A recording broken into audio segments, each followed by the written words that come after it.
हे what's up guys, welcome back once again. दोस्तों, आज की कहानी एक्सप्लेन करने जा रहे हैं। वो असल में एक लड़की के साथ बीते कुछ दिनों को दिखाती है कि कैसे वो अचानक से एक ऐसे रूम में फंस गई जहां से बाहर निकलने के लिए उसके पास बहुत ही कम समय है। पर सबसे बड़ा सवाल, वो यहाँ तक पहुंची कैसे। कहानी की शुरुआत होती है एक कुरियर वाला जो अपनी ट्रक लेकर कहीं जा रहा है। तभी हम उस एरिया के कई सारे बोर्ड पर अलग अलग किस्म की लड़कियों की मिसिंग पोस्टर देखते हैं, जिसे देखकर वो हल्का सा भी ध्यान नहीं देता। शायद उसे इन सब चीजों की आदत हो गई है या फिर इसके पीछे भी कुछ कहानी छुपी हुई है।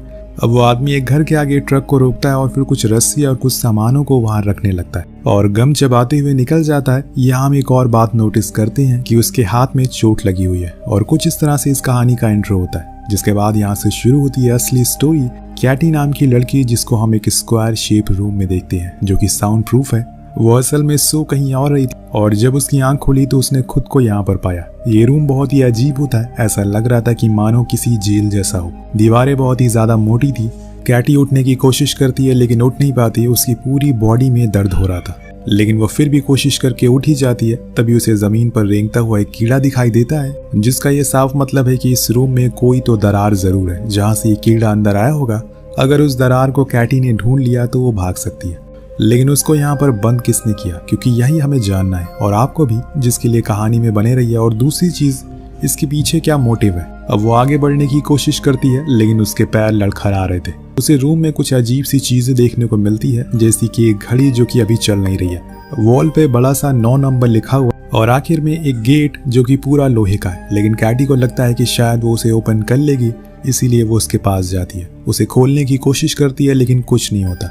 वो चिल्लाती है पर उसकी आवाज सुनने वाला वहां पर कोई नहीं है, इसीलिए वो मायूस हो जाती है। तभी उसे कॉर्नर पर एक रस्सी रखी हुई दिखती है। जब वो उसके पास जाती है तो उसे उसके नीचे अपना फोन भी रखा हुआ मिलता है, जिससे ये साफ पता चल रहा था कि ये किसी का पूरा प्लान है उसे परेशान करने का। वो सबसे पहले फोन को खोलती है और 911 पर कॉल लगाती है, लेकिन अफसोस इस रूम में कोई भी नेटवर्क नहीं है और यही वजह है कि वो अपने फोन को दोबारा रख देती है, क्योंकि अब फोन किसी भी काम का नहीं है। वहां उसे एक और कोने पर कुछ खून के धब्बे दिखाई देते हैं जो कि अभी फ्रेश थे, यानी कि उससे पहले यहाँ पर कोई और भी आ चुका है। ये सब चीजें कैटी को डराना शुरू कर देती है। उसे कुछ समझ नहीं आता कि अब वो करे तो करे क्या। वो ऊपर वाले को याद करना शुरू कर देती है। तभी उसे एक खिड़की दिखाई देती है जो कि ट्रांसपेरेंट थी, मतलब इससे बाहर देखा जा सकता है और ये भी पता लगाया जा सकता है कि इस समय पर सुबह हो रही है या फिर रात। उस खिड़की पर एक हैंडल भी लगा हुआ था जिससे कि वो खुल सकता है। कैटी को पहले ये दिखाई नहीं देता, लेकिन जब कुछ देर बाद थक कर वो ऊपर की ओर देखती है तो उसे ये दिखाई दे जाता है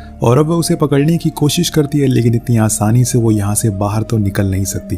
वो बहुत उछलती है लेकिन वहां तक पहुंच नहीं पाती। उसने रस्सियों का भी इस्तेमाल किया पर कोई भी फायदा नहीं होता, इसीलिए वो फिर से मायूस हो जाती है। कुछ देर बाद उसे बहुत ही गुस्सा आता है और वो बहुत तेज तेज चिल्लाने लगती है और जिसने भी उसे यहाँ पर बंद किया उसे बहुत गालियां भी सुनाती है और बुरा भला कहती है। लेकिन तभी एक सायरन की आवाज आती है और पूरे रूम की लाइट ग्रीन हो जाती है। कैटी बहुत डर जाती है और वहीं डर के मारे चुपचाप बैठ जाती है। थोड़ी देर तक सब कुछ शांत हो जाता है तो उसकी नजर उस घड़ी पर पड़ती है जो कि अब चलना शुरू हो गई थी और उसमें अभी 9 मिनट लगे हुए हैं, मतलब कि 9 मिनट का टाइमर है। लेकिन यहाँ कैटी कितने दिन से है ये हमें नहीं पता, शायद कई महीनों से या फिर कुछ दिनों से। इसके बाद वो फिर से अपने फोन को चेक करती है और इस बार उसमें नेटवर्क आ रहे थे। वो अपने कॉन्टैक्ट को खोलती लेकिन किसी ने उसके सारे नंबर को डिलीट कर दिया था। यहाँ पर कैटी ने पुलिस को कॉल क्यों नहीं किया, ये सवाल आपके मन में भी आया होगा। शायद उसे ये बात ध्यान में नहीं होगी या फिर इसके पीछे कुछ और वजह है। वो अपने फोन के सेल्फी कैमरा को खोलती है और उसमें वो देखती है उसके कपड़े पर भी 9 लिखा हुआ है। क्या वो किसी तरह के कंटेनर में है जो किसी और देश में जा रहा है? यही बात उसके दिमाग में आती है। यहाँ हम उसके फोन में एक लड़की की फोटो देखते हैं जिसको वो खोल करके उसे ही देखती रहती है। शायद ये कैटी की दोस्त हो या फिर उसकी पार्टनर हो सकती है जिसे वो मिस कर रही है। अब वो एक और बार उस खिड़की तक जाने का ट्राई करती है और उस पर अपना चप्पल मारती है। शायद वो लॉक खुल जाए, लेकिन कोई फायदा नहीं होता और तभी उसे इतना गुस्सा आता है कि वो अपना फोन दीवार पर दे मारती है, जिससे कि उसमें म्यूजिक बजना शुरू हो जाता है और वॉल पर एक छेद भी हो जाता है। शायद ये साउंड प्रूफ के लिए कार्बन लगाया हुआ है जो कि फट जाता है। अब कैटी उस छेद की ओर बढ़ती है इस उम्मीद में कि शायद कोई बाहर उसे मिल जाए, लेकिन उसका दिल तब टूट जाता है जब उसे पता चलता है कि इसके पीछे तो एक कंक्रीट की दीवार है जो कि असली रूम की वॉल है। अब उस घड़ी में पूरे 15 मिनट हो जाते हैं और सभी लाइट ऑफ हो जाती है। कैटी को लगता है कि अब कुछ बुरा होने वाला है। वो चिल्लाना शुरू करती है और कुछ देर बाद फिर से लाइट आ जाती है। वो देखती है कि रूम के गेट को अनलॉक कर दिया गया है। उसके अंदर एक उम्मीद आती है कि शायद अब वो यहाँ से भाग सकती है। वो गेट को खोलती है लेकिन उसका दिल फिर से टूट जाता है ये जानकर कि उसके पीछे एक दीवार ही है। इसीलिए वो उस आदमी को बहुत सुनाती है कि वो उसके साथ ऐसा गेम क्यों खेल रहा है। और तभी वो घड़ी फिर से बंद हो जाती है और इस बारी उस पर 45 मिनट का टाइमर सेट हो जाता है, यानी कि अगले 45 मिनट में फिर से कुछ बुरा या बहुत बुरा होने वाला है, जिसके बारे में कैटी को भी पता नहीं है असल में ये सब चल क्या रहा है। तभी फिर से ग्रीन लाइट जलती है और जब वो ऑफ होती है तो कैटी को वहां बने एक शाफ से कुछ आवाजें आती है। जब वो उसके पास जाती है तो वहां पर उसी के जैसा एक रूम मौजूद और उसमें भी एक इंसान बंद था। वो उसे आवाजें लगाती है जिसके जवाब में वो आदमी हेलो कहता है। दोनों अपनी सिचुएशन के बारे में बताती हैं और कैटी को पता चलता है कि उस आदमी का नाम ट्रैविस है। वो यहाँ पर पिछले 45 दिनों से कैद है, लेकिन उसे आज तक ये नहीं पता चला कि उसे किसने बंद किया था। उसे हर दिन एक टाइम का खाना मिल जाता है, पर इतना जरूर पता था कि जिस इंसान ने ये भी किया है वो हम दोनों पर नजर रखे हुए। तभी मैंने जब भी कुछ अच्छा करने की कोशिश करी उसने वो बिगाड़ दिया। यहाँ पर वो कैटी को उस विंडो के बारे में भी बताता है जो कि उसके रूम में मौजूद है। उसने उसे भागने की कोशिश करी लेकिन इसमें उसकी रस्सी टूट गई। कैटी को भी यहाँ पर आइडिया आता है कि वो भी ये ट्राई कर सकती है। अब वो उस रस्सी को पहले तो बांधती है और फिर उस हुक की ओर फेंकती है, जो कि जाकर अटक जाती है। यहाँ तक तो उसका काम हो गया था, लेकिन जैसे ही उस रस्सी को पकड़कर ऊपर चढ़ने की कोशिश करती है वो हुक ही टूट जाता है और वो नीचे आकर गिरती है, जिससे कि उसका कंधा टूट जाता है, मतलब कि डिसलोकेट हो जाता है। वो बेहोश हो जाती है और उसे कुछ बहुत ही अजीब सी चीजें दिखाई देने लगती है। जब उसे होश आता है तो अब वो अपने कंधे से परेशान हो चुकी थी, उसे बहुत ज्यादा दर्द हो रहा था। इसी बीच ट्रैविस, जो कि रूम की दूसरी साइड था, वो तेज तेज चिल्लाना शुरू कर देता है कि कैटी को कुछ समझ नहीं आता। वो उसको आवाज लगाती है कि आखिर वहाँ क्या हो रहा है, मुझे बताओ, लेकिन वो तो बस चिल्ला ही जा रहा था। और कुछ देर बाद उसके रूम की लाइट ग्रीन हो जाती है, फिर नॉर्मल भी हो जाती है और ट्रैविस भी कुछ जवाब नहीं दे रहा था। कैटी को लगता है कि वो मर चुका है, इसीलिए वो आवाज लगाना बंद कर देती है। अब यहाँ पर कैटी को उसकी फिक्र होने लगती है, लेकिन तभी उसके रूम की लाइट भी ग्रीन हो जाती है और वो और ज्यादा घबरा जाती है। उसे लगता है कि शायद कोई उसके रूम की तरफ आ रहा है। वो चारों ओर देखना शुरू करती और चेक करने लगती है कि कहीं कुछ हुआ तो नहीं है जिससे कि यहाँ से भागने में कामयाब हो सके। तभी उसे वहाँ पर एक होल दिखाई देता है जिसमें से 2 वायर निकल रही थी, लेकिन वो किसी भी काम की नहीं थी, इसीलिए वो उदास हो जाती है और बैठ जाती है। लेकिन कुछ देर बाद उसे फिर से ट्रैविस की आवाज आती है, यानी कि वो अभी जिंदा है। वो फौरन उस शाफ के पास जाती है और उसे पूछती है कि तुम्हें क्या हुआ था, वो कौन था जो तुम्हें मार रहा था। तो ट्रैविस बताता है कि कुछ देर पहले उसके रूम में कोई आया था जो उसे मारने की कोशिश कर रहा था, लेकिन फिर उसने अपना इरादा बदल दिया और उसे छोड़ दिया। उसका मन बदल गया, लेकिन उसने मुझे बहुत चोटें दी है। वो रोते हुए उससे कहता है कि मुझे कैसे भी करके यहाँ से बाहर निकलना है, क्या तुम मेरी मदद करोगी?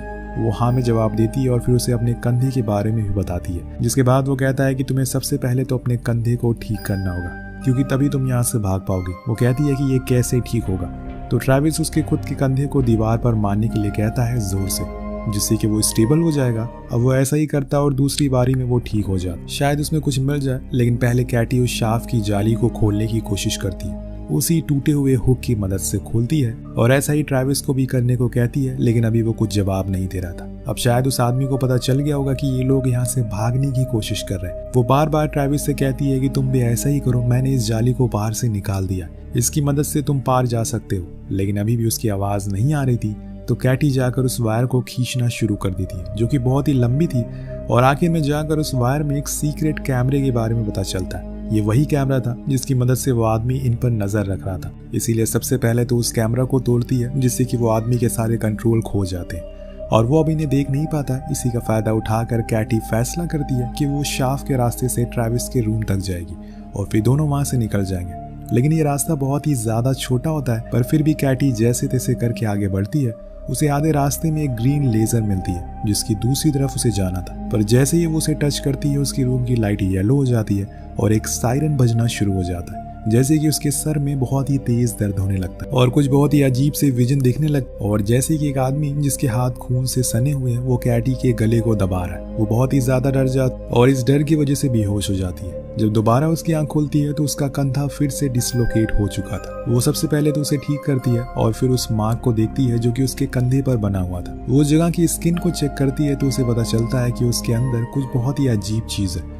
वो अपनी स्किन को हाथों से फाड़ती है तो उसके अंदर उसे एक माइक्रो चिप मिलती है, जो क्यों है वो किसी को पता नहीं है। शायद उस पर नजर रखी जा रही है इस चिप की मदद से, या फिर उसके टेम्परेचर को। लेकिन आप घबराइए मत, थोड़ी ही देर में आपको एक बहुत बड़ा ट्विस्ट देखने को मिलेगा। तभी ट्रैविस की आवाज आती है, वो कहता है कि उसे वो खिड़की नहीं खोल पा रही। उसी वक्त कैटी की नजर उस टाइमर पर पड़ती है जिसमें अब सिर्फ 1.5 ही मिनट बचे हुए हैं। ऐसे में ट्रैविस अभी तक खिड़की भी खोल नहीं पाया है। वो उसे हिम्मत रखने को कहती है और थोड़ा सा दिमाग लगाने के लिए भी। और यहाँ पर ऐसा लग रहा था कि मानो जैसे कैटी के अंदर कोई प्रोग्राम फिक्स हुआ है। अब यहाँ ट्रैविस ने जैसे तैसे करके खिड़की को खोल लिया, लेकिन तब तक बहुत देर हो चुकी है क्योंकि टाइमर खत्म हो गया है और सभी गेट बंद हो जाते हैं। वो शाफ्ट भी लॉक हो जाता। कुछ देर के लिए अंधेरा हो जाता और कैटी अपना वही गाना गुनगुनाने लगती है और खुद को हौसला रखने की हिम्मत देती है। कुछ देर बाद दोस्तों गेट में कुछ आवाजें आती है। वहां से एक स्लाइड खुलती है जिसके अंदर एक रेड लाइट जल रही थी और उसके हाथ लगाने पर वहां पर उसे एक बंदूक दिखती है। यहाँ कैटी को समझ आ जाता है कि वो इंसान क्या करवाना चाह रहा है इन दोनों से,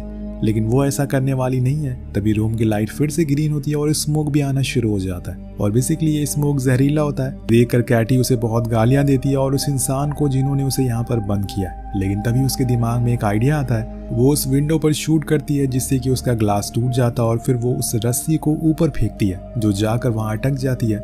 ये सब वो आदमी अभी भी अपने कैमरा में देख रहा होता है। तो कैटी उस रस्सी की मदद से बाहर आ जाती है, लेकिन ट्रैविस थोड़ा बेवकूफ होता है। उसे समझ नहीं आ रहा था कि क्या करना है, इसीलिए वो पैनिक करने लगता है और खुद के सर पर बंदूक तान लेता है। उधर जब कैटी ऊपर आती है तो देखती है कि वहां पर एक और रूम है जो कि पहले वाला से बहुत बड़ा है।